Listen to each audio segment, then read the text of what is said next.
Bonjour, chers étudiants.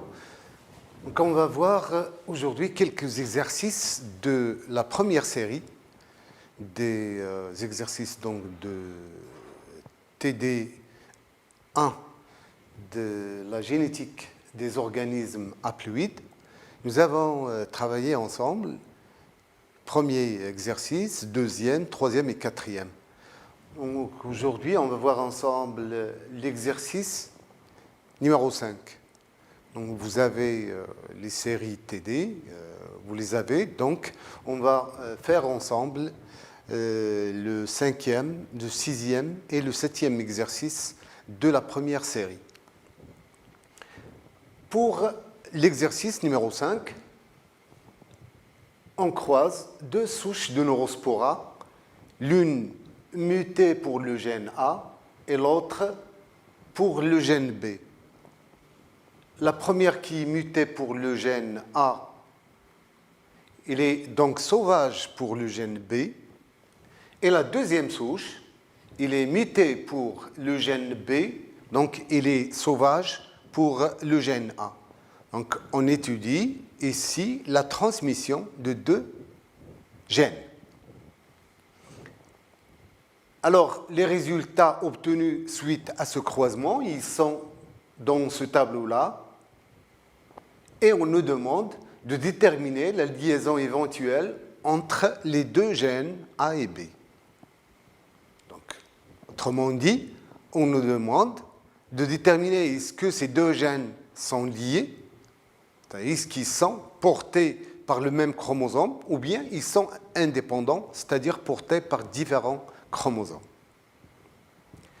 Et évidemment, puisqu'il s'agit de souches de Neurospora, donc un champignon à tétrade ordonné, on doit aussi, par la suite, donc, estimer les distances des gènes à leur centromère. Donc, si les gènes sont liés, on doit déterminer aussi la distance entre les deux gènes. Et dans les deux cas, que ce soit des gènes indépendants ou des gènes liés, on doit déterminer la distance entre chaque gène et son centromère. C'est ça. Donc, c'est ce qu'on nous demande en nous disant qu'il faut déterminer la liaison éventuelle entre les deux gènes. Donc, dire, je répète, il faut dire est-ce que les deux gènes sont liés ou indépendants. S'ils sont indépendants, puisqu'il s'agit de Neurospora, donc on doit déterminer la distance entre chaque gène et son centromère. Et si les deux gènes sont liés, on doit déterminer, en plus des distances gène-centromère, la distance entre les deux gènes. Alors, on va commencer par la détermination du fait, est-ce que les deux gènes sont liés ou indépendants? Pour cela, nous aurons besoin donc, de comparer le pourcentage des D-types parentaux, les DP, et les D-types recombinés. Ici, nous avons les différentes tétrades. Vous avez 4 types de tétrades, ou bien 4 types d'asques, puisqu'on parle ici d'asques.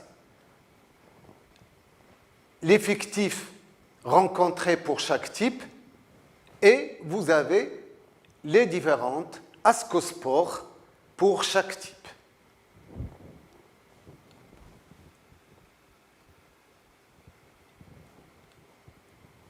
Alors, le croisement réalisé, on a dit qu'on a croisé une souche qui est mutée pour le gène A. Donc, son génotype, c'est A plus. Plus, ça veut dire qu'il est sauvage pour le gène B.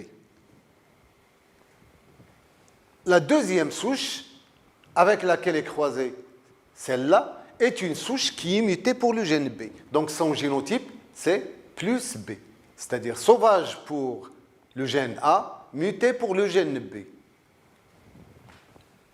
Donc, ce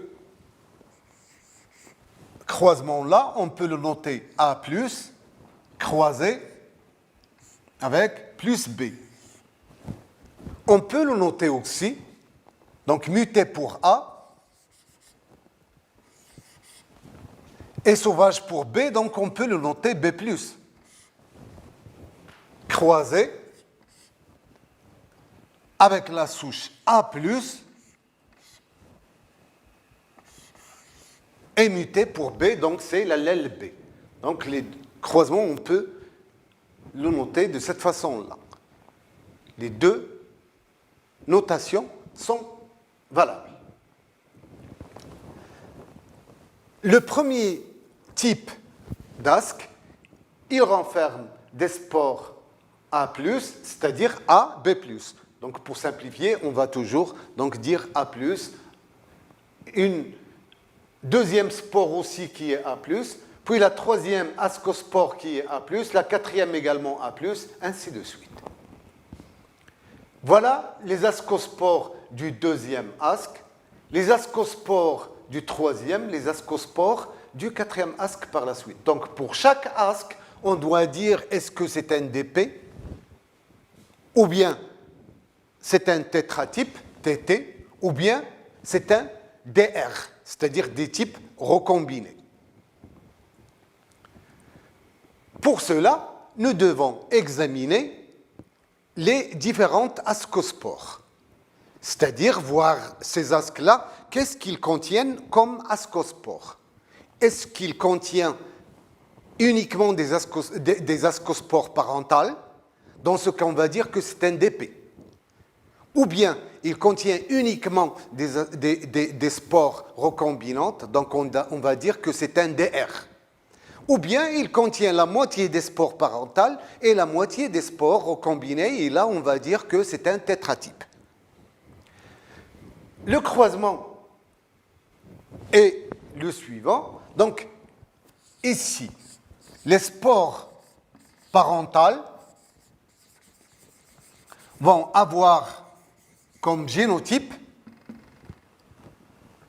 A+, et plus B.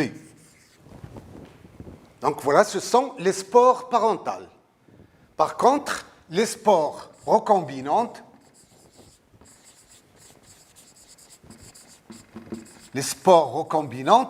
ce sont les spores qui vont avoir comme génotype AB et plus.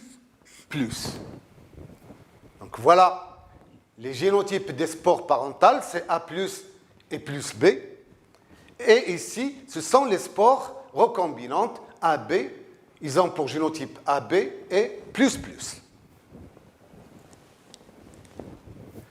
Donc, examinons ce premier type d'asque. Il contient la première et la deuxième spore, ou bien ascospore, qui a pour génotype A+, ce sont des spores parentales. Là aussi, la troisième et la quatrième, ce sont des spores parentales. Cinquième et sixième, ce sont des spores parentales aussi. Septième et huitième ascospores, ils sont parentales. Donc, ce premier type d'asque, il contient uniquement des ascospores parentales. Donc, c'est un DP. Pour le deuxième type, dont le pourcentage est 40%, il contient des spores A+, ce sont des spores parentales, plus, ce sont des spores recombinantes. AB, des spores recombinantes, et des spores plus B, ce sont des spores parentales. Donc, ce deuxième type d'asque, il contient 50%, donc la moitié des spores parentales, A+, et plus B, et la moitié des spores recombinantes. Donc, c'est un tétratype. Troisième type, il contient des spores A+, ce sont des spores parentales, AB recombinantes, plus spores recombinantes, et plus B des spores parentales. Là aussi, on a la moitié des spores parentales et la moitié des spores recombinantes, donc c'est un tétratype. Pour le dernier type, le quatrième type d'asque, on a les spores A+, parentales, des spores plus B, parentales, des spores A+, parentales, et puis des spores plus B qui sont également parentales. Donc, cet asque, il contient uniquement des spores parental, donc c'est un DP. Voilà. On a déterminé les différents types d'ASC. Il y a des DP et il y a les DR. Plutôt, je m'excuse, il y a les tétratypes. Il n'y a pas de DR. On calcule les pourcentages de chaque type d'ascospore. Pour les DP, le pourcentage des DP, il est égal à 79 plus 1. 79 plus 1, ça fait 80%. Donc, il y a 80% des asques qui sont des types parentaux. Pour les tétratypes, il y en a 14% plus 6%, ça fait 20%. Et pour les DR, il y a évidemment 0%. Il n'y a pas de DR.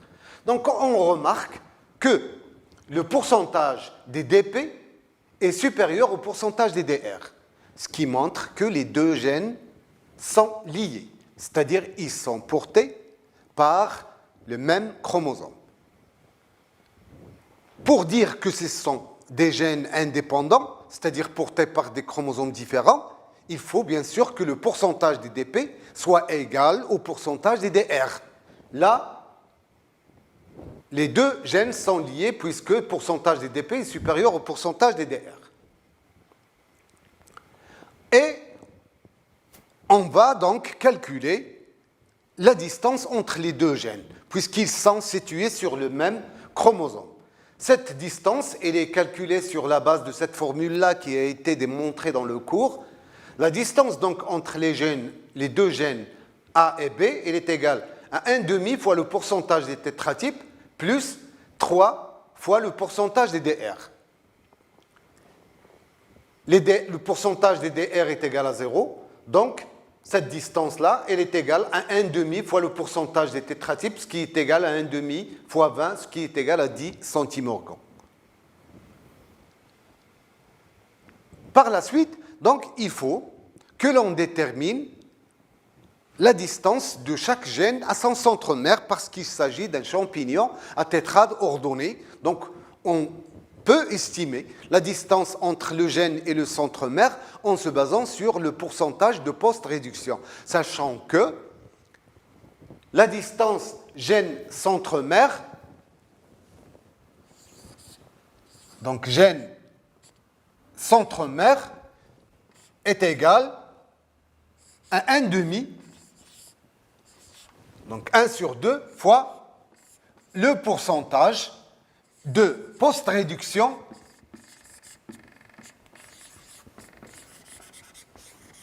du gène. C'est une formule qui a été également montrée dans le cours.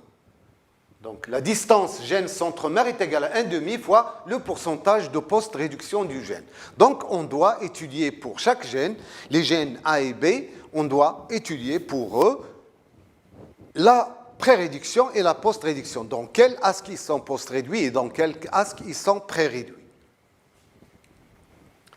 On revient au résultat. Donc, nous avions dit que lorsque la moitié de l'asque est homogène pour un gène, on dit qu'il est pré-réduit. Et lorsque la moitié de l'asque est hétérogène pour un gène, on dit qu'il est post-réduit.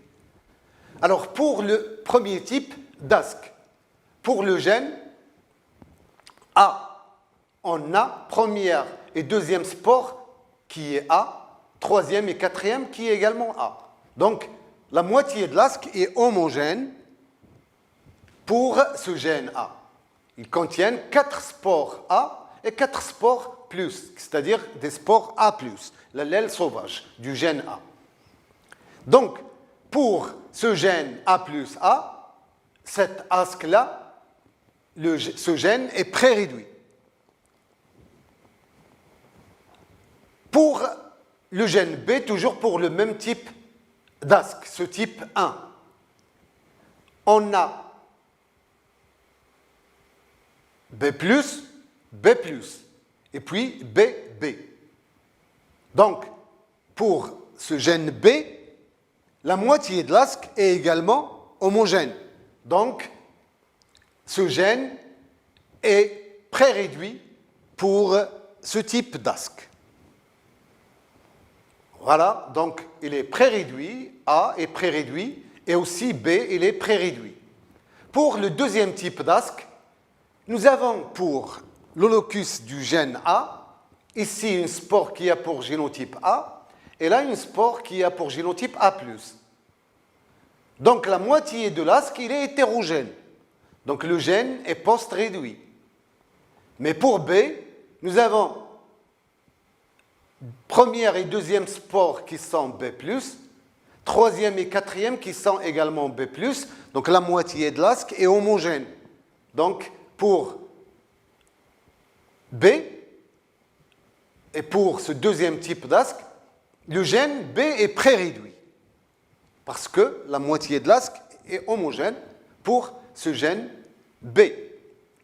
Troisième type, AA, donc la moitié de l'asque est homogène pour A, donc ce gène A, il est pré-réduit, mais pour B, nous avons plus B, donc la moitié de l'asque est hétérogène, donc ce gène B, il est post-réduit pour ce type d'asque. Pour le quatrième type d'asque, on a pour A ici plus, donc la moitié de l'asque est hétérogène, donc A est post-réduit. Et pour B, nous avons première et deuxième spores qui sont plus, troisième et quatrième qui sont B. Donc la moitié de l'asque, là aussi, il est hétérogène. Ce qui fait, le gène B est post-réduit. Donc, voilà, on a déterminé la pré-réduction, post-réduction pour les deux gènes, pour les 4 types d'asque qu'on rencontre dans la génération résultant de ce croisement-là.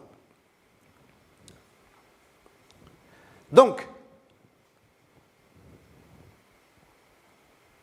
le pourcentage de post-réduction de A, quels sont les asques qui sont post-réduits pour A? Il y a le deuxième type et le quatrième type. Donc, le pourcentage de post-réduction est égal à 14 plus 1. Ça fait 15%. Et pour B, le pourcentage de post-réduction, elle est égale. Donc pour B, vous avez les asques qui sont post-réduits, sont le troisième type et quatrième type. Post-réduit, post-réduit. Donc le pourcentage de post-réduction pour B est égal à 6 plus 1, ce qui est égal à 7%. Donc la distance entre A et le centre-mère est égale à 1,5 fois le pourcentage de post-réduction pour A, ce qui est égal à 7,5 centimorgans, ou bien 7,5 unités de recombinaison. Et la distance B centre-mère est égale à 1,5 fois le pourcentage de post-réduction de B, ce qui est égal à 1,5 fois 7, ce qui est égal à 3,5 centimorgans. Voilà, donc les distances entre chaque gène et son centre-mère. B est le plus proche du centre-mère, par contre, A est plus loin du centre-mère que B. Donc voilà, on récapitule. La distance entre A et le centre-mère est égale à 7,5 centimorgans. La distance entre B et le centre-mère est égale à 3,5 centimorgans. Et la distance entre A et B est égale à 10 centimorgans. Donc, pour l'établissement de la carte génétique, c'est-à-dire la localisation des gènes par rapport les uns par rapport à l'autre, et aussi leur localisation par rapport au centre-mère, donc on a ici deux cas possibles. Donc soit on va avoir les deux gènes du même côté du centre-mère. Donc, voilà le chromosome. Donc, B est le plus proche du centre-mère. Ici, on va avoir le gène B et le gène A, on va l'avoir ici. Donc, ici, on a 3,5 centimorgans. Et ici, nous avons 7,5 centimorgans. Dans ce cas, si on a cette disposition-là, si on veut déterminer la distance entre les deux gènes, A et B, elle est égale, je m'excuse, cette distance, c'est A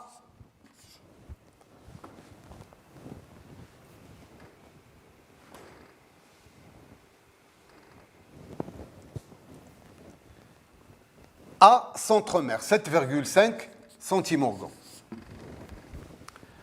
Si l'on veut déterminer cette distance entre A et B, il est égal donc à cette distance entre A et centromère, 7,5 centimorgans, moins 3,5. Donc la distance entre A et B, il doit être de 4 centimorgans. Or, nous avons trouvé qu'il est égal à 10 centimorgans. Donc, cette carte génétique est fausse. Deuxième cas, c'est le cas où on va voir chaque gène d'un côté du centromère. Ici, par exemple, on va avoir le gène B, 3,5 centimorgans, et là, le gène A, 7,5 centimorgans.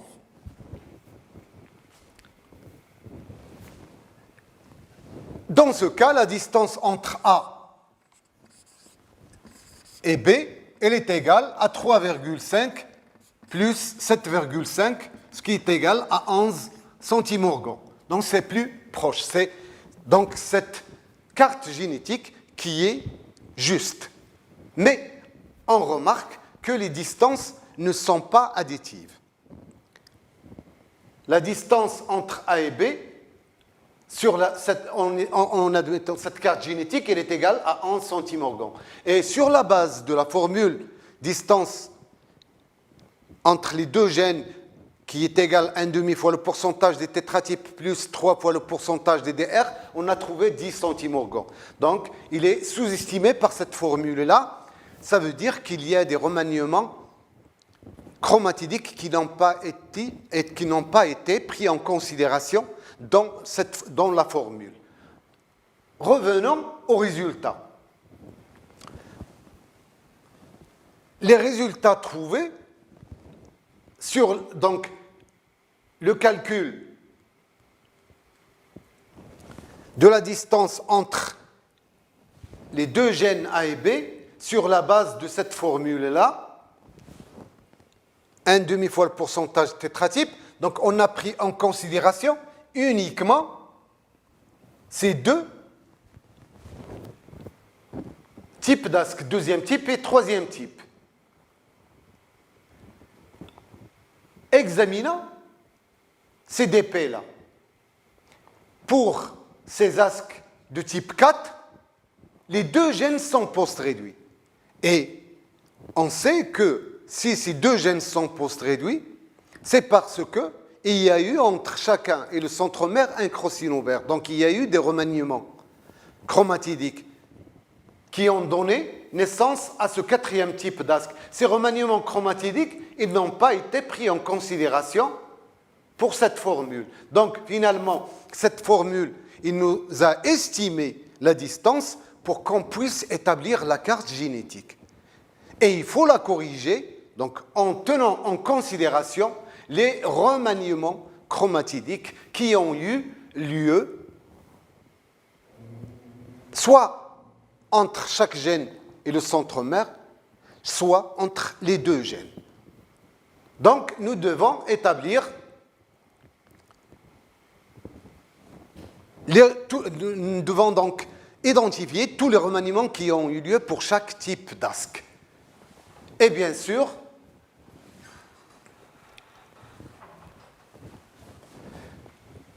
en admettant cette carte génétique avec les deux gènes qui sont situés de part et d'autre du centromère et les centromères entre les deux gènes.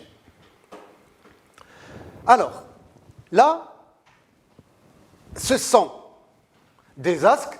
Ce premier type d'asque, c'est un type où on a pré-réduction pour les deux gènes. Ça veut dire qu'il n'y a pas de crossover entre chaque gène et son centromère. Donc ici, il n'y a pas de remaniement chromatidique. Zéro crossover. Pour le deuxième type d'asque, pour ces asques-là, il y a post-réduction pour A, pré-réduction pour B. Donc, il y a eu un crossover entre A et le centromère. Pour obtenir ce type d'asque, il doit y avoir un crossover entre A et le centromère, parce que A est post-réduit. De même, pour le troisième type d'asque, nous avons A qui est pré-réduit, donc pas de crossover entre A et le centromère, mais B est post-réduit. Donc il doit y avoir un crossover entre B et le centromère. Quatrième type d'asque, vous avez les deux gènes qui sont post-réduits. Donc il y a un crossover entre A et le centromère et aussi un crossover entre B et le centromère. Donc voilà, les remaniements chromatidiques sont identifiés. Donc on doit calculer la distance entre A et B sur la base des remaniements chromatidiques qui ont eu lieu. Avec cette formule, distance entre A et B est égale au nombre de remaniements chromatidiques entre A et B sur le nombre total des chromatides, fois 100. Donc pour nous, le nombre de remaniements chromatidiques, il est estimé sur la base des crossover. Parce que pour chaque crossover, on a un crossover correspond à 2 remaniements chromatidiques. Quand il y a un crossover, ce crossover il a lieu entre 2 chromatides. Donc il y a 2 remaniements, un remaniement au niveau de chaque chromatide. Donc pour nous, en utilisant cette formule-là, la distance AB, elle est égale, donc là, entre A et le centromère, il y a eu un crossover.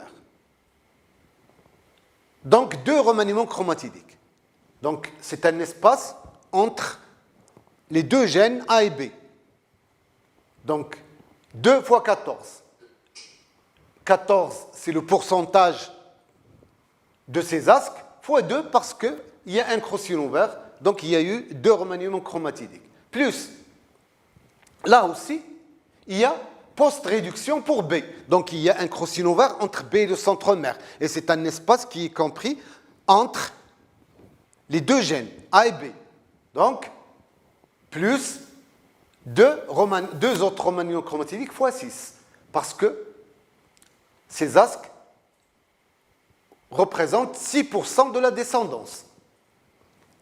Plus, là, nous avons un crossover entre A et le centromère et un crossover entre B et le centromère. Donc, entre A et B, il y a 2 crossovers. 2 crossovers, donc 4 remaniements chromatidiques. Ce qui fait plus 4 fois 1. Parce qu'on a, pour ce type d'asque, 1%. Sur le nombre total des chromatides. Donc, nous, on a travaillé sur 79 plus 14 plus 6 plus 1. 80, donc 100 asques. On a travaillé sur 100 asques. Et pour chaque asque, il y a eu la mise en jeu de 4 chromatides. C'est pour cela on multiplie le nombre d'asques fois 4 pour avoir le nombre total des chromatides. Fois 100 pour avoir le pourcentage des remaniements chromatidiques. Donc, cette distance-là, elle est égale, donc distance entre les 2 gènes, A et B, elle est égale à 44 sur 4, ce qui est égal à 11 centimorgans. Donc maintenant, les distances, ils sont additives, parce qu'on a corrigé en calculant cette distance entre A et B en se basant sur les remaniements chromatidiques qui ont eu lieu dans cet espace entre les deux gènes A et B. Donc, distance entre A et B est égale à 3,5 plus 7,5, ce qui donne donc 11 centimorgans pour cette distance entre les deux gènes A et B.